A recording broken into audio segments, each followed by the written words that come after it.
estuda o livro de Atos. A gente já fez isso aqui, né? Na igreja, no livro de Atos. E também as cartas do apóstolo Paulo, nós aprendemos que ele tinha uma grande equipe de colaboradores. Marco, quem você lembra que era da equipe de Paulo? Silas, Timóteo, Barnabé, Marcos, muito bem, muitos outros, Lucas, Tíquico, Trófimo, Tito, Erasto, Priscila e Áquila, Onésimo, Aristarco, Arquipo e etc, e etc. A Bíblia descreve dezenas de colaboradores que ele tinha, que trabalhavam junto com ele dentro da equipe missionária, que ele formou e que Deus levantou junto com ele. Lembra que quando ele partiu com Barnabé para a primeira viagem missionária, ele passou na cidade chamada Listra. Lembra aqui, ó, Listra, né? Estou hoje já no caráter, certo? Ali, muito provavelmente, ele conheceu um jovem chamado Timóteo, nessa primeira viagem missionária. Conheceu também a mãe dele, que se chamava Eunice, e a vovó dele, que se chamava Lloyd. Essas duas mulheres tinham muito amor por Deus e pela palavra de Deus, elas tinham temor por Deus. E elas ensinaram Timóteo desde pequeno as escrituras sagradas. Ensinaram o Velho Testamento, que é o que tinha escrito até então, certo? Para Timóteo. Então o que aconteceu no decorrer dos anos? A palavra de Deus deu fruto no seu coração. Esse jovem, provavelmente depois de conhecer a Paulo, ouviu não só o Velho Testamento, mas ouviu as boas novas de Jesus Cristo. E aí ele se curvou diante de Jesus e se converteu a Cristo e passou a servir o Senhor Jesus. Alguns anos depois, Paulo passou pela mesma cidade e esse jovem já não era mais alguém desconhecido, pelo contrário, Timóteo era conhecido não só na vizinhança dele, não só na cidade dele, mas Timóteo era conhecido nas cidades vizinhas. E ele era conhecido não por ser alto, bonito, forte, magro, mas por ser um homem piedoso, um homem que tinha temor por Deus, um homem que amava a Deus e a sua palavra. Não é maravilhoso isso?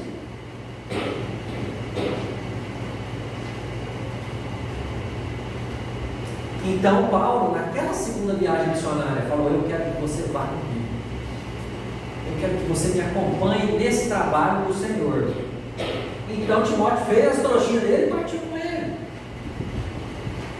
Ele era muito jovem, aparentemente ele tinha saúde frágil também, não é? Com o passar dos anos, Timóteo não apenas acompanhava Paulo no trabalho que Paulo liderava, mas ele foi enviado por Paulo para pastorear igrejas e para treinar novos presbíteros e diáconos, treinar novas lideranças de outras igrejas. Assim é o trabalho de Deus. O trabalho de Deus precisa ir para frente, precisa multiplicar, e isso é brilhante na vida de Timóteo.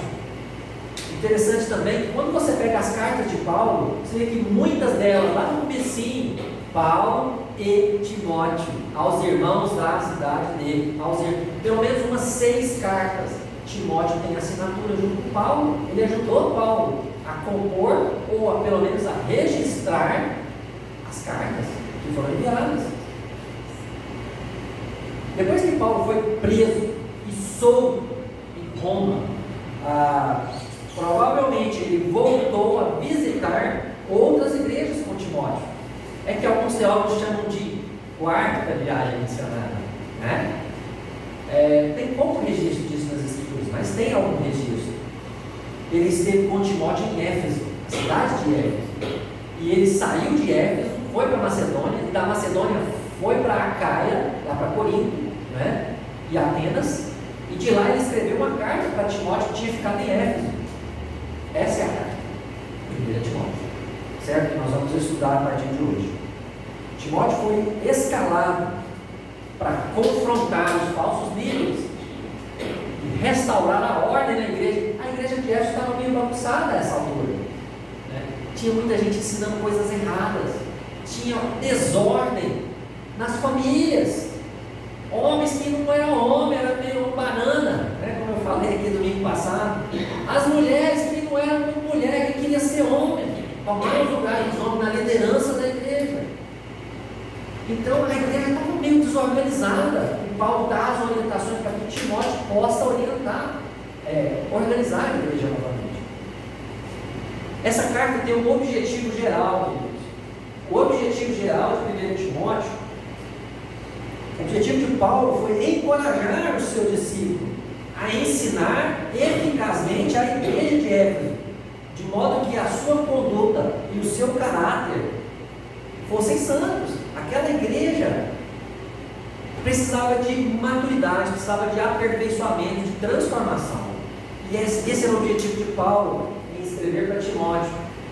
Os versículos chaves que eu considero desse livro são capítulo 3, versos 14 e 15, que dizem, vamos ler comigo, irmãos? Escrevo-te essas coisas esperando ir ver-te em breve, para que, se eu tardar, fique ciente de como se deve proceder na casa de Deus, que é a igreja do Deus vivo, coluna e baluarte da verdade. Olha, Timóteo, se eu demorar a voltar para Éfeso, lembra qual que é seu propósito aí. Faça a igreja ficar ciente dessas coisas. E nós temos duas ênfases de todo o livro que dá para aplicar para as nossas vidas. Em primeiro lugar, o que a gente vai tirar daqui desse livro? Como os presbíteros podem lidar com os problemas de uma igreja comum. Era para ser um ponto de interrogação ali, queridos. Como os presbíteros podem lidar com os problemas de uma igreja comum e trazer bênção ao seu povo? Porque esse foi o desafio de Paulo para Timóteo. Como lidar com os problemas de uma igreja comum, assim como a nossa, não é? E ainda trazer bênção para o seu povo. O segundo desafio, não só para os presbíteros, mas para toda a igreja, como a igreja deve reagir diante dos problemas que há dentro do grupo, que afligem esse grupo, não é? E diante também dos líderes que Deus coloca. Deus levou Timóteo para lá. E como que a igreja reagiu ao ensinamento de Timóteo? Não é? Isso a gente tem que aplicar para a nossa vida. Vamos lá, capítulo 1, tá? Capítulo 1 é o seguinte: o sermão dessa noite pretende demonstrar com toda clareza a superioridade da graça de Deus, a graça do Senhor Jesus sobre a lei de Moisés. Tá? Não há comparação. A graça é infinitamente superior à lei de Moisés. É isso que Paulo vai mostrar aqui. Esse assunto é muito atual. Nós pregamos a graça. Nós cremos na graça. Eu penso isso. Eu penso que nós cremos na graça de Deus. Né? Mas muitas vezes, individualmente, talvez vivemos e cobramos de nós mesmos, dos nossos familiares, às vezes da nossa igreja, que as pessoas vivam de acordo com a lei. Nós dizemos, ao fazermos isso, né? Nós estamos dizendo que sem lei não há salvação, ou sem lei não há santificação. Presta atenção nisso que eu falei, tá? É evidente, é lógico, gente, que uma pessoa que nasce de novo, ela vai produzir frutos. É justamente o que o Carlos falou aqui agora mesmo, né? Quando a gente ama Jesus, a gente vai tentar fazer o máximo para servir a Jesus.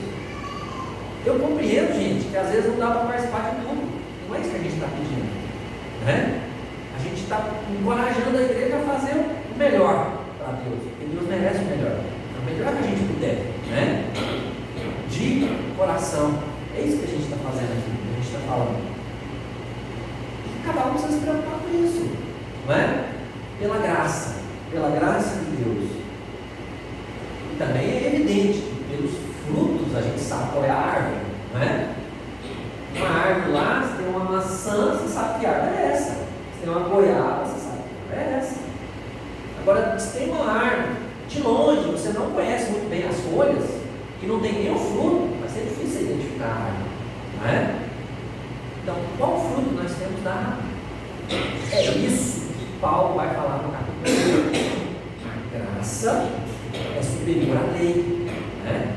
E a graça de Deus na nossa vida, ela produz frutos. Tá bom? Vamos lá. Abra a Bíblia comigo lá em 1 Timóteo, capítulo 1. Diz assim a palavra de Deus: Paulo, apóstolo de Cristo Jesus, pelo mandato de Deus, nosso Salvador, e de Cristo Jesus, nossa esperança, a Timóteo, verdadeiro filho na fé, graça, misericórdia e paz, da parte de Deus Pai e de Cristo Jesus, nosso Senhor. Quando eu estava de viagem rumo da Macedônia, te roguei permanecesses ainda em Éfeso, para admoestares a certas pessoas, a fim de que não ensinem outra doutrina, nem se ocupem com fábulas, genealogias sem fim, que antes promovem discussões do que o serviço de Deus na fé. Ora, o intuito da presente admoestação visa ao amor que procede de coração puro e de consciência boa e de fé sem hipocrisia.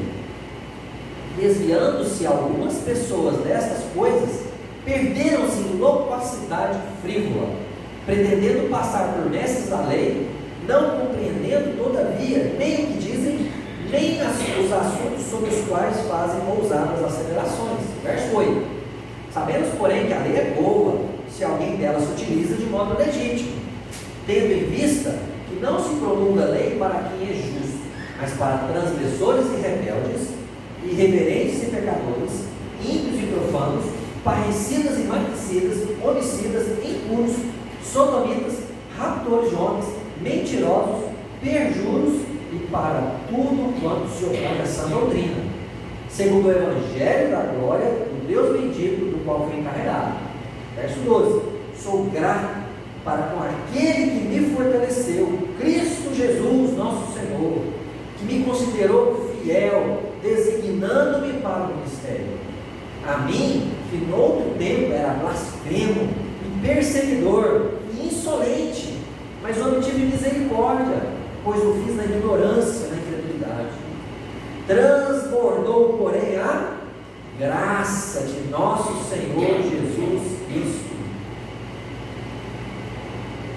Desculpa, a folha virou aqui, irmãos. Transbordou, porém, a graça de nosso Senhor com a fé e o amor que há em Cristo Jesus. Fiel é a palavra e digna de toda aceitação, que Cristo Jesus veio ao mundo para salvar os pecadores, dos quais eu sou o principal.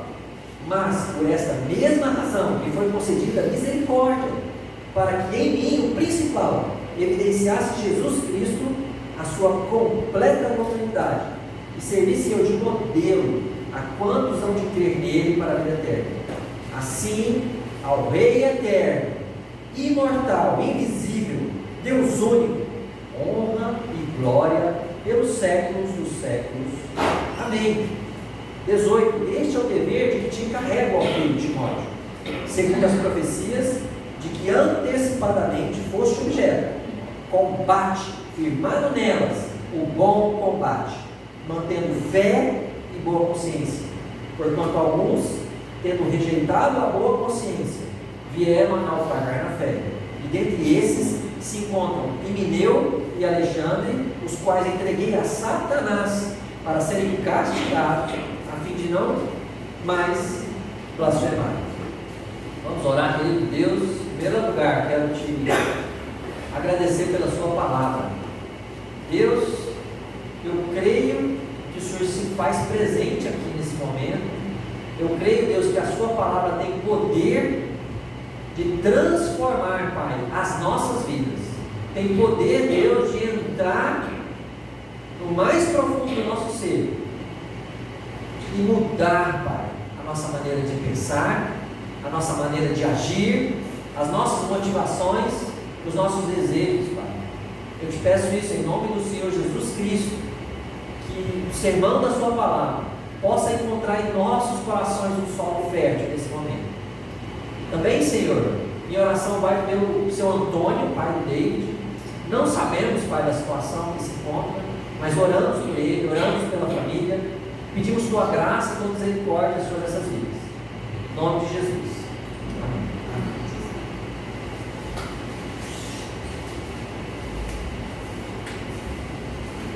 Então, queridos, após uma breve introdução, que eu já falei, né? Os versos 1 e 2, a apresentação de Timóteo como filho na fé de Paulo, né? Nos versos 3 a 11, Paulo escreve a Timóteo, desafiando Timóteo a defender a sã doutrina. Olha, Timóteo, eu te deixei aí para que você, em primeiro lugar, defenda a sã doutrina. Tá? Paulo desafiou Timóteo a confrontar e a silenciar os falsos mestres da igreja. Presta atenção nisso, irmãos.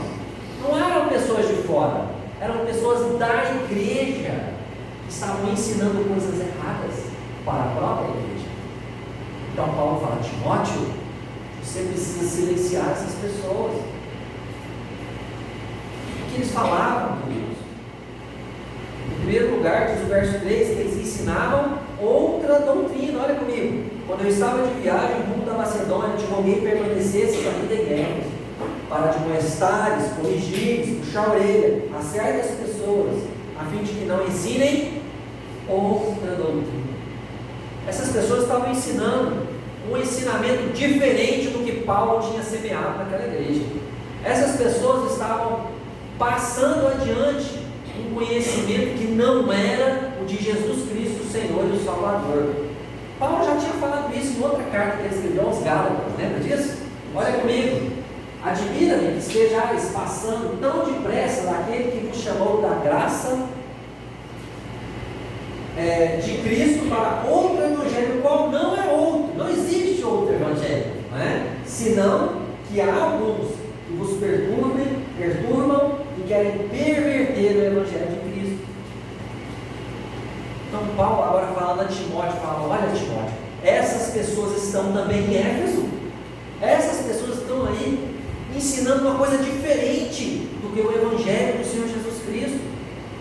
Você tem que admoestar, você tem que corrigir, você tem que dar um jeito nessa situação. A igreja não pode ficar ouvindo essas coisas. E não só isso, o verso 4 vai falar que eles se ocupavam com fábulas e genealogias sem fim. Eles estavam ensinando outras coisas que não eram a palavra de Deus. Eles estavam ensinando na igreja coisas que não se fundamentavam na verdade. Às vezes era até alguma coisa que estava nas escrituras, mas eles deturpavam o sentido, não é? Tá vendo isso aqui? Isso que significa é uma outra coisa, uma alegoria que só alguns são capazes de entender, não é? Então Paulo fala: Timóteo, você tem que agir, não deixe isso acontecer na igreja, Timóteo. O ensino sadio das escrituras, queridos, ele transforma a pessoa de dentro para fora, não é? O ensino fiel, de acordo com o versículo 5, produz frutos, produz uma fé verdadeira, uma consciência limpa e um coração puro.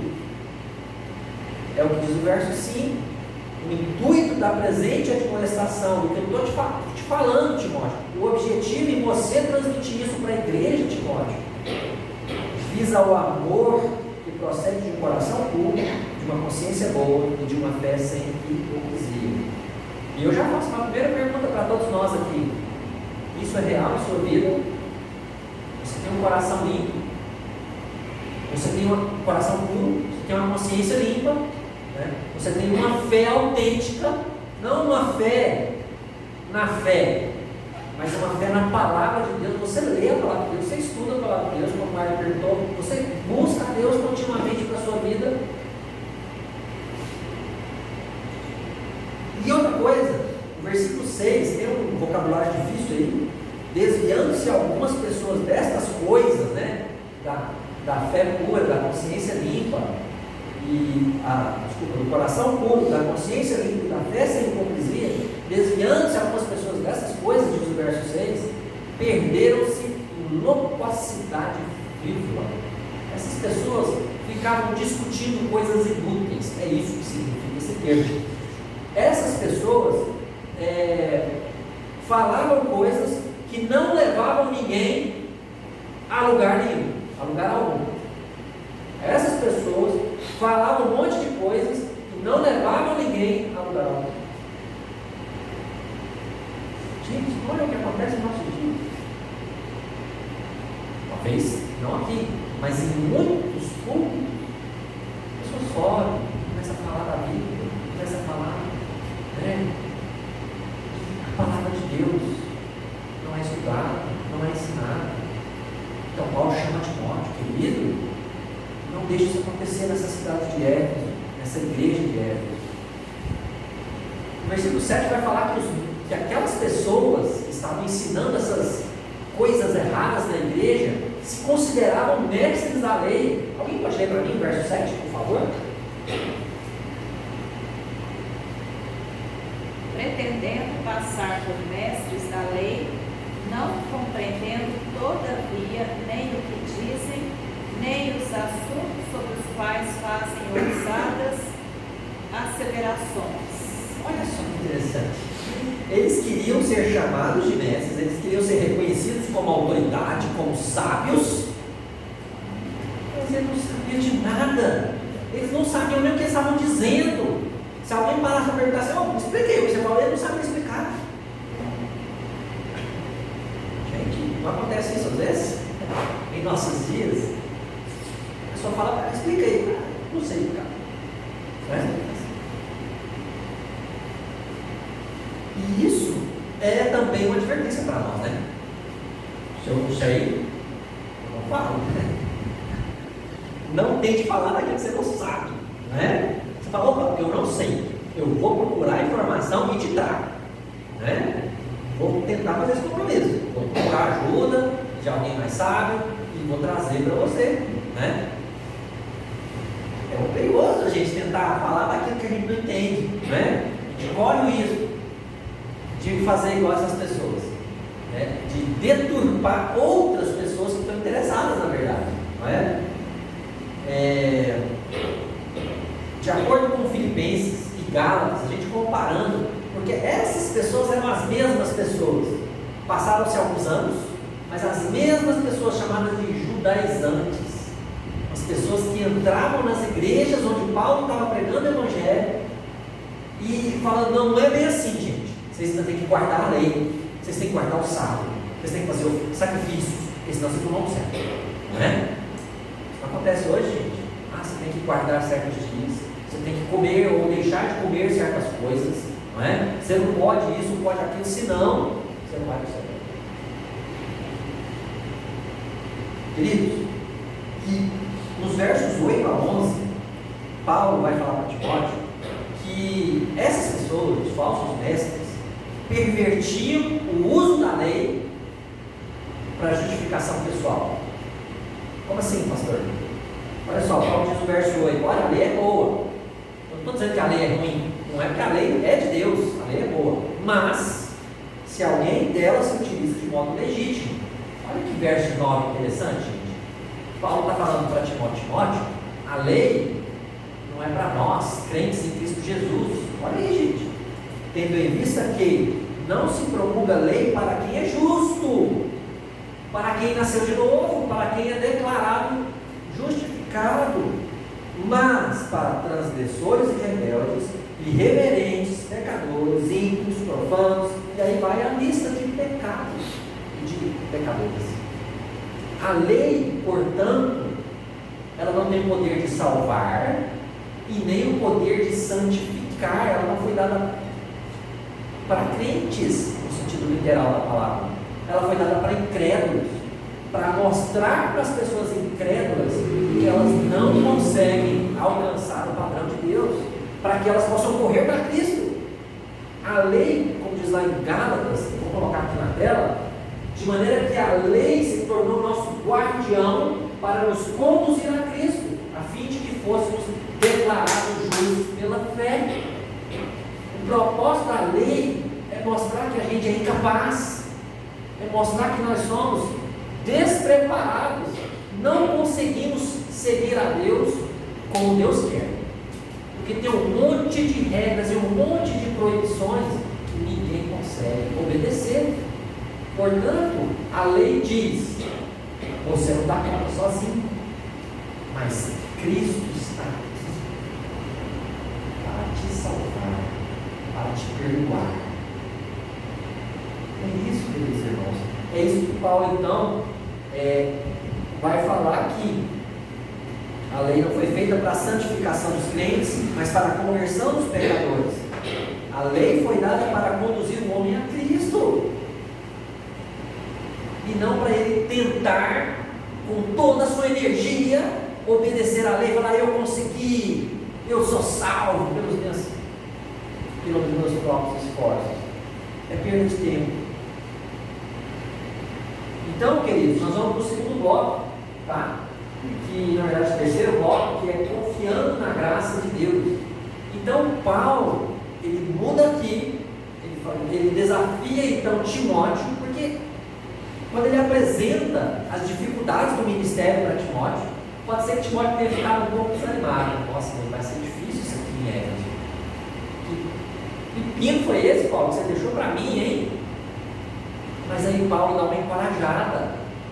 Paulo encoraja ele a confiar na graça de Deus, pois foi a mesma graça de Deus que alcançou Paulo e o salvou, e não a obediência de Paulo à lei. Olha os versos 12, diz o seguinte: sou grato para com aquele que me fortaleceu. Deus fortaleceu a Paulo. Olha comigo o verso 13. A mim, que no outro tempo era blasfemo, perseguidor, insolente, mas obtive misericórdia. Deus derramou a sua misericórdia sobre Paulo. Versículo 14.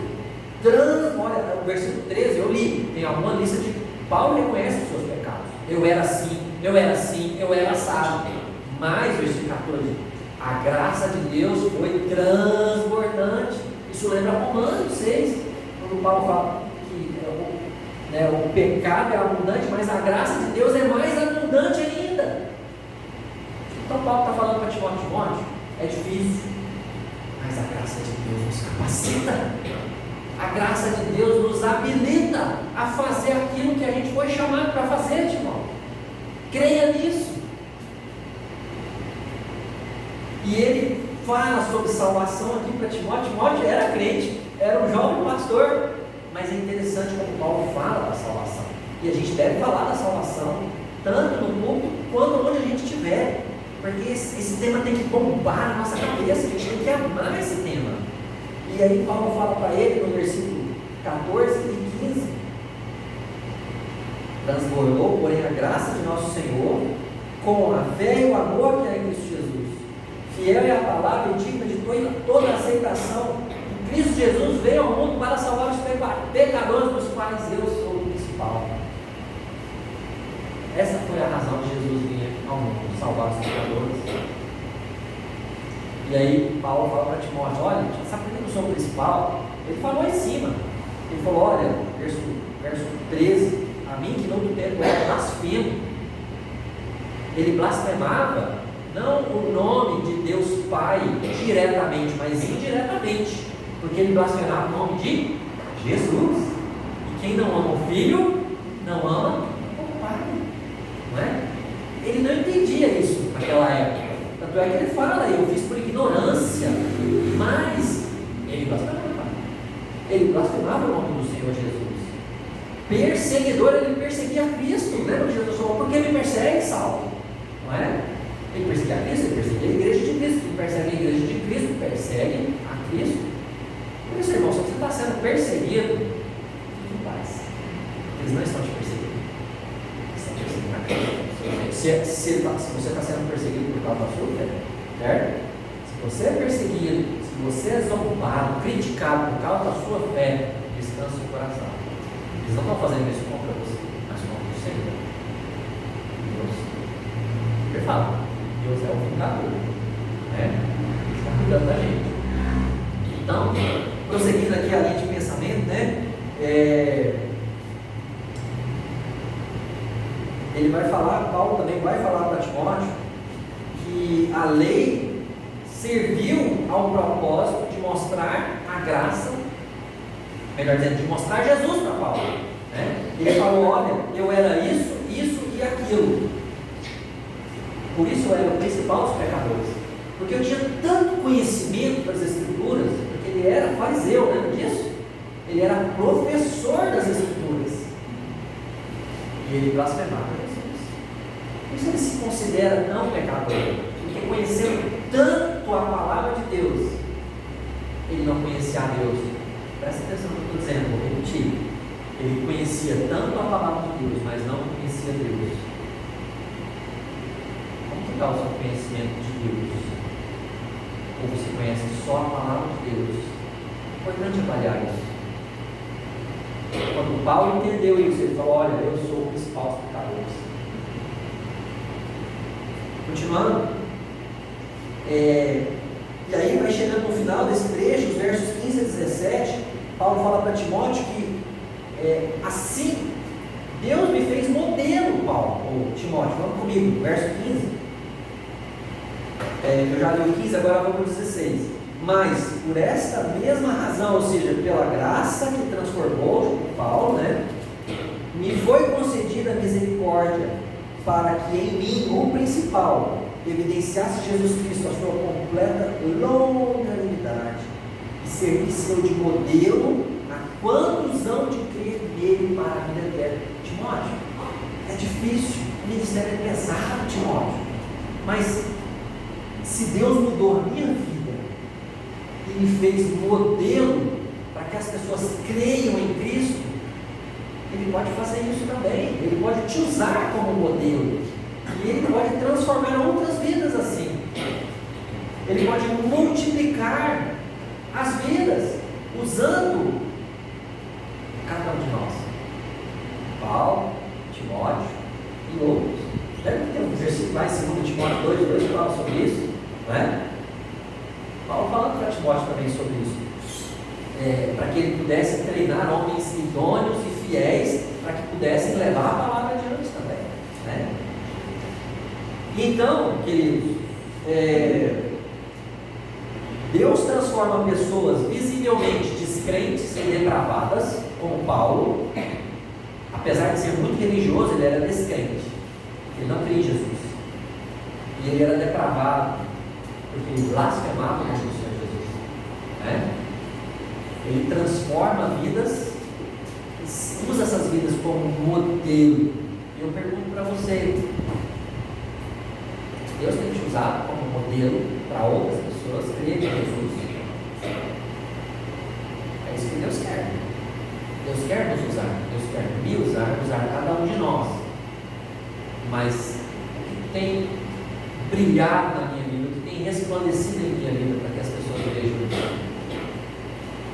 Então, nós vamos para a última parte, os versos 18 a 20, lutando com fé nas promessas de Deus. Então, Paulo vai fechar esse primeiro capítulo desafiando Timóteo a lutar, a combater o bom combate. E ele precisa se lembrar das promessas de Deus, porque é dali que a gente tira a nossa força, é dali que a gente tira o nosso alimento, é dali que Deus nos traz confiança. Veja comigo, vou pedir a ajuda de algum irmão, lê para mim, alguém que sentiu desejo do coração, 18, 19 e 20. Este é o dever de que te encarrego, ó filho Timóteo, segundo as profecias de que antecipadamente foste objeto. Combate, firmado nelas o bom combate, mantendo fé e boa consciência, porquanto alguns, tendo rejeitado a boa consciência, vieram a naufragar na fé. Tá bom, Carlos, peraí, obrigado. Olha só, queridos, em primeiro lugar, Paulo quer que Timóteo se lembre das promessas de Deus. De alguma maneira a gente não sabe exatamente, a Bíblia não fala exatamente, mas aqui no verso 18 diz que Timóteo, ele chama Timóteo de filho novamente, a segunda vez, no mesmo capítulo, tá? Filho Timóteo. Fala: olha, o dever que te encarrego é esse, combater o bom combate, e lutando contra as falsas doutrinas, ensinando a sã doutrina. E aí ele vai dizer o seguinte: segundo as profecias de que antecipadamente foste objeto. Deus tinha falado com Timóteo de alguma forma, ou através de alguém, né, levado a palavra de Deus para Timóteo, mostrando a Timóteo: Timóteo, você é meu, e a partir de agora você vai me servir. A Bíblia fala lá em 2 Timóteo 4 que ele foi eleito por Deus com imposição de mãos no presbitério da sua igreja, não é? Então, de alguma maneira, Deus mostrou para Timóteo que ele era separado para o ministério, né? E trazendo para a nossa vida, queridos, Deus ainda tem chamado homens para liderar a igreja dele, para serem diáconos e presbíteros da igreja. E Deus também tem chamado todos os crentes para servirem o Senhor Jesus com seus dons e talentos, para não enterrarem as suas habilidades especiais, concedidas com amor pelo Rei dos Reis. Queridos, parece que a gente não tem a dimensão do que pode acontecer conosco, se um dia Jesus falar: olha o que você fez com o que eu te dei. A vergonha, o constrangimento que passaremos, se um dia Jesus falar isso para nós. O que você fez com as maravilhosas coisas que eu coloquei nas tuas mãos? Então, assim como Paulo chamou Timóteo, eu quero desafiar a igreja: vamos colocar aquilo que Deus nos deu à disposição dele, para a glória dele.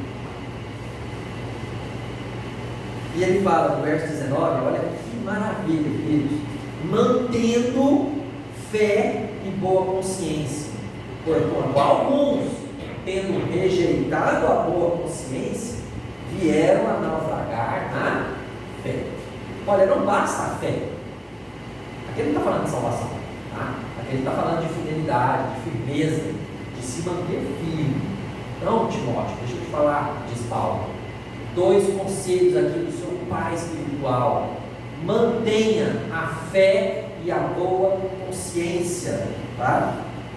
Quando ele fala manter a fé, ele não está falando da fé salvadora, ele está falando do conjunto de verdades bíblicas, do conhecimento do Evangelho. Não se desvie das verdades bíblicas, não abra mão do conhecimento correto. Essa é a fé que Paulo está falando aqui, tá? Mantenha essa fé, persevere nessa fé, não abandone essa fé, Timóteo. E também a boa consciência. Se a gente vai lá em Romanos, Paulo fala sobre a consciência. Deus colocou dentro de nós, não é? Um sinal de alerta. A gente sabe o que é errado e o que é certo. Muitas vezes o pecado, ele encobre, né, esse sinal de alerta. A nossa consciência às vezes fica cauterizada, diz a palavra, né? Como se tivesse uma casca, né, uma crosta, que impede a gente de perceber ou de sentir. Mas nós temos essa consciência, né? E principalmente nós que somos de Cristo Jesus, temos o Espírito de Deus que nos adverte, que nos chama: olha, filho querido, olha os caminhos que você está seguindo, né?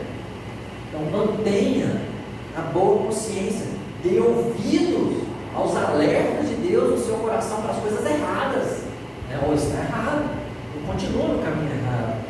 Então mantenha, Timóteo, a fé e a boa consciência, porque alguns se desviaram. Ele vai citar 2 exemplos: Himeneu e Alexandre. Nós não temos muitas informações desses 2, mas o que o texto deixa transparecer para a gente é que eram pessoas da igreja, talvez lá de Éfeso mesmo, né? E que deram trabalho para Paulo, muito trabalho para Paulo. Lá em 2 Coríntios, 2 Timóteo, capítulo 2, versos 16 e 18, Paulo diz que esse Himeneu, ele pregava falsas doutrinas, heresias na igreja, né? Então, queridos, Paulo está dizendo que ele disciplinou esses 2 homens da igreja, entregou para Satanás, igual está escrito lá em 1 Coríntios capítulo 5 também, Satanás é disciplina, falar, a partir de agora, você não faz parte mais, não reconhecendo você mais como irmão em Cristo, porque nós já tentamos te ajudar e você não deu ouvidos, não é? Isso é entregar para Satanás. Então você pode vir, você é bem-vindo aqui para sentar, para ouvir a palavra de Deus, mas você não senta mais na mesa do Senhor, você não toma ceia hoje. Então é isso que Paulo está falando. Olha, Timóteo, às vezes vai ser preciso você fazer isso também, né? Você, com a autoridade de Deus, disciplinar certos falsos mestres que estão nessa igreja. Então, queridos, não sei se foi muito corrido, acho que não, nós estamos chegando no fim. O que podemos aprender hoje? Conclusões e aplicações de 1 Timóteo. Lembrando aí do desafio do capítulo 1, o sermão pretende demonstrar com clareza que a graça é muito maior do que a lei, porque Deus nos chamou para viver pela graça e não pela lei.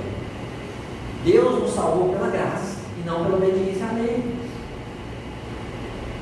Então, 2 desafios para essa noite, para essa semana. Líderes que pregam doutrinas antibíblicas devem ser silenciados e disciplinados. E nós, como líderes da igreja, precisamos estar atentos a isso. Precisamos tomar cuidado. Gente, esse lugar aqui não é exclusivo. Aqui é um lugar onde homens de Deus falam da palavra de Deus pelo Espírito de Deus, direcionados pelo Espírito de Deus, né? Mas a gente tem que saber quem são esses homens, tem que conhecer essas pessoas, porque as pessoas creem, né? E não só aqui, nas salinhas também, porque tem pessoas ouvindo ensinamentos, né? Então a gente tem que zelar por essas coisas. Caso contrário, toda a igreja pode ficar prejudicada, não é? Houve épocas que, infelizmente,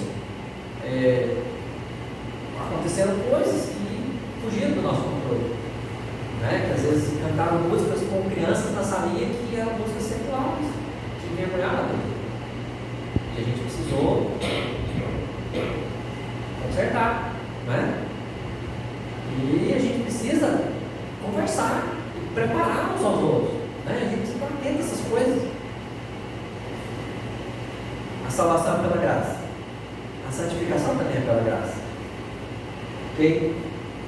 Segundo e último lugar, confie na graça de Deus e se fortaleça em suas promessas. Esse foi o desafio final de Paulo para Timóteo. Timóteo, a vida é difícil, mas confie na minha graça, na graça de Jesus, né? Confie na graça do Senhor Jesus, porque assim como Ele me fortaleceu e está me mantendo fiel, me considerou fiel ao ministério, Ele também vai fazer isso com você. Às vezes a gente acha que é só um milagre de Deus, né? Mas pensa bem, Deus não é especialista em milagres. Nós estamos com a pessoa certa, nós estamos do lado certo. Não temos que desanimar, porque Ele é o Deus dos milagres, Deus de milagres. Lembre-se de quantos milagres Ele já fez na sua vida. Ou Ele não fez nenhum milagre na sua vida. Ele não te tirou das trevas, da escuridão, do pecado, te trouxe para a luz. Quer milagre maior que esse? Nós temos nas nossas reuniões de oração, às vezes, mais tempo para falar, né, para compartilhar, e a gente tem compartilhado quantas bênçãos. Às vezes aqui no domingo, quando o Eric fala também, a gente levanta e compartilha as bênçãos, os milagres de Deus, coisa que você acha que nunca ia acontecer, e Deus fez. Então, às vezes a gente olha para o presente e a gente fica desanimado, mas lembra do passado, da graça de Deus na sua vida. Lembra das promessas de Deus para o futuro. Seja um modelo para que outros conheçam a Cristo, não é? Seja um modelo para que pessoas possam consagrar a vida a Cristo também. E para terminar, né? Lute, combata o bom combate. Vamos orar, querido Deus. Obrigado pela sua palavra. Obrigado por esse livro tão desafiador, mas ao mesmo tempo tão igreja, tanto conteúdo para a igreja, Que o Senhor Jesus possa nos levar para casa hoje, com a sua segurança, mas com desafios na nossa alma, Deus, com a espinha arrepiada, para te buscar mais, para nos consagrarmos melhor no Senhor essa semana, para sermos um modelo para que pessoas conheçam a Cristo. A começar em mim, Deus, lá na escola, que eu possa brilhar com a luz, tanto para os alunos quanto para a equipe, toda a equipe da escola, Pai. E usa cada um no seu trabalho, na sua família, na sua vizinhança, Pai, para a glória e honra do Senhor Jesus. Amém.